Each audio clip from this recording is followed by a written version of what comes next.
Hi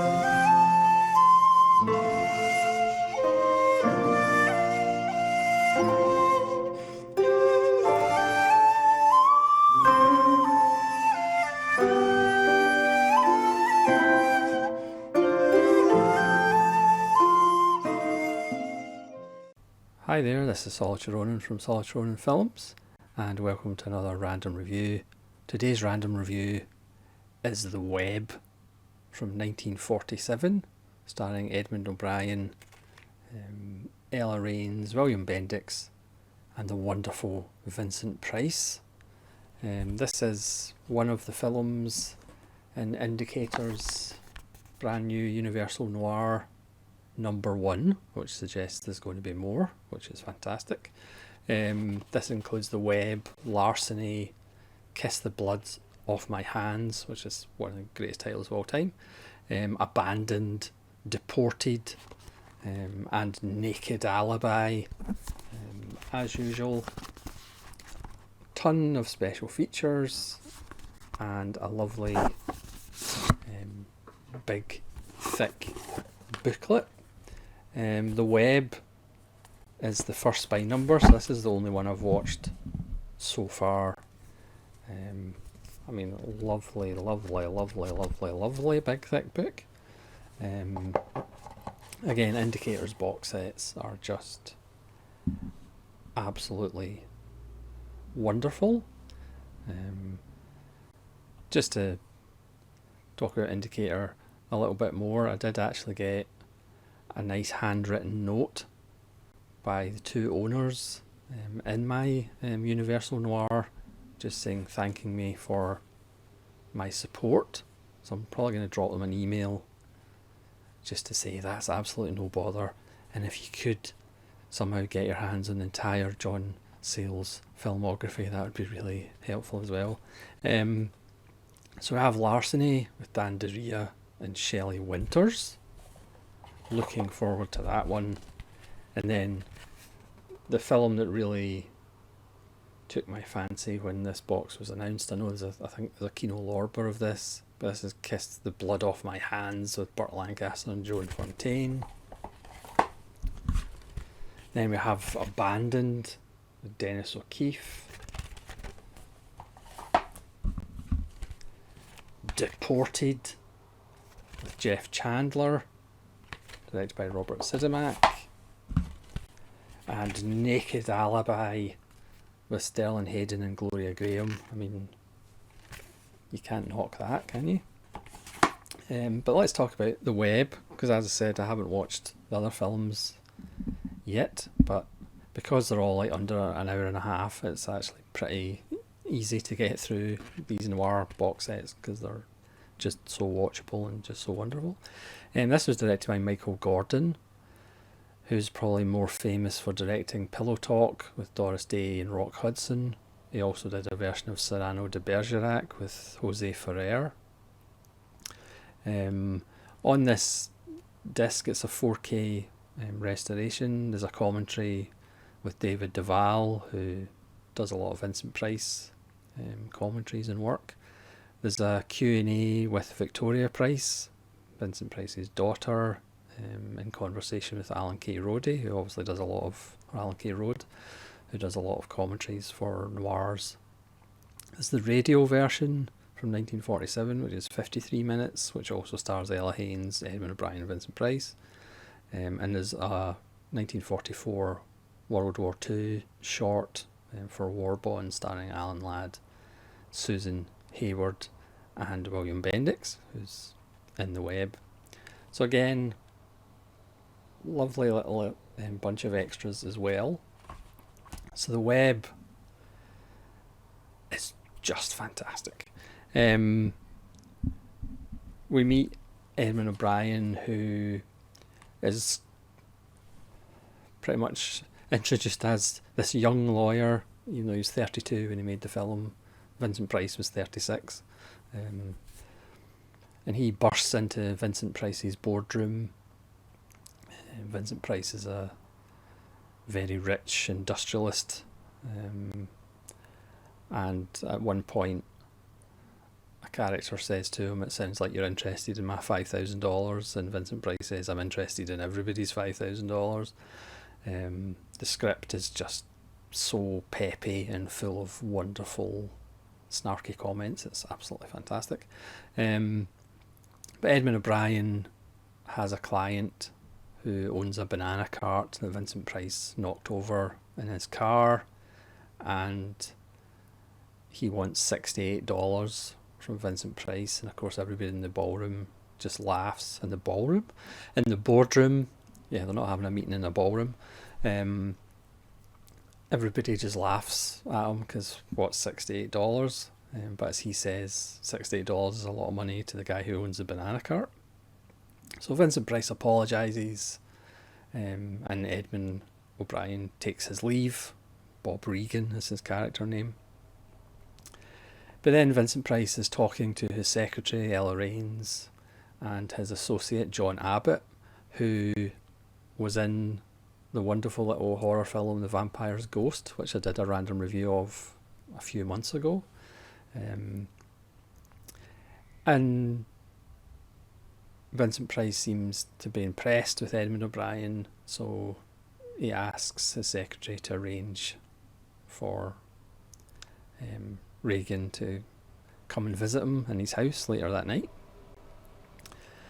So he does, and Vincent Price has a business proposition because one of his previous business partners took some bonds, about $1 million worth, and counterfeited them and sold them on and ended up going to prison, and he is now out of prison and he has threatened Vincent Price's life, and Vincent Price would like Edmund O'Brien to be his bodyguard, even though he's a lawyer, but to be his bodyguard, gives him a gun, and also gives him $5,000. And Edmund O'Brien is obviously a kind of small-time lawyer at the moment, but would like his own practice, so begrudgingly he does the job for the money. Now obviously you can kind of see where this is going, but it doesn't take any of the enjoyment out of the film at all. And obviously Edmund O'Brien is somewhat attracted to Ella Raines, who wouldn't be? She's very striking, and again she's just full of sass. There's just so many wonderful lines for everybody to enjoy, and they all take turns in delivering these wonderful lines. So he kind of spends more time at the house, and then one evening while he's trying to romance the secretary, they hear a gunshot and they run upstairs, and this former associate is there with a gun in his hand, and Edmund O'Brien shoots him in self-defence. And we meet William Bendix, who is the police lieutenant who's investigating. We have seen him before because Edmund O'Brien asks to give him a quick gun licence, because he used to be friends with Edmund O'Brien's father. William Bendix is fantastic.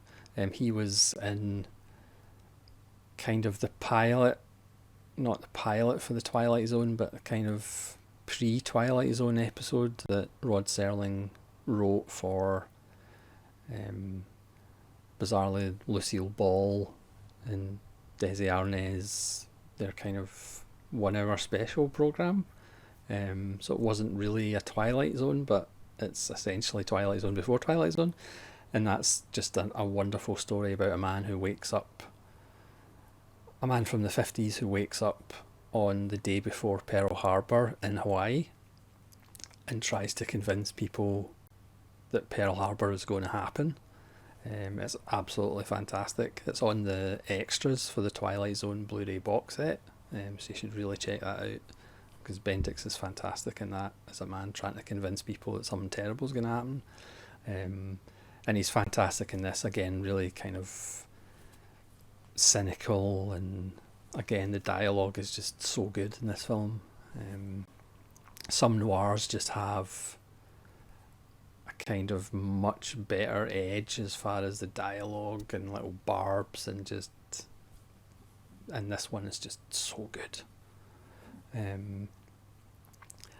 And things progress. Obviously he gets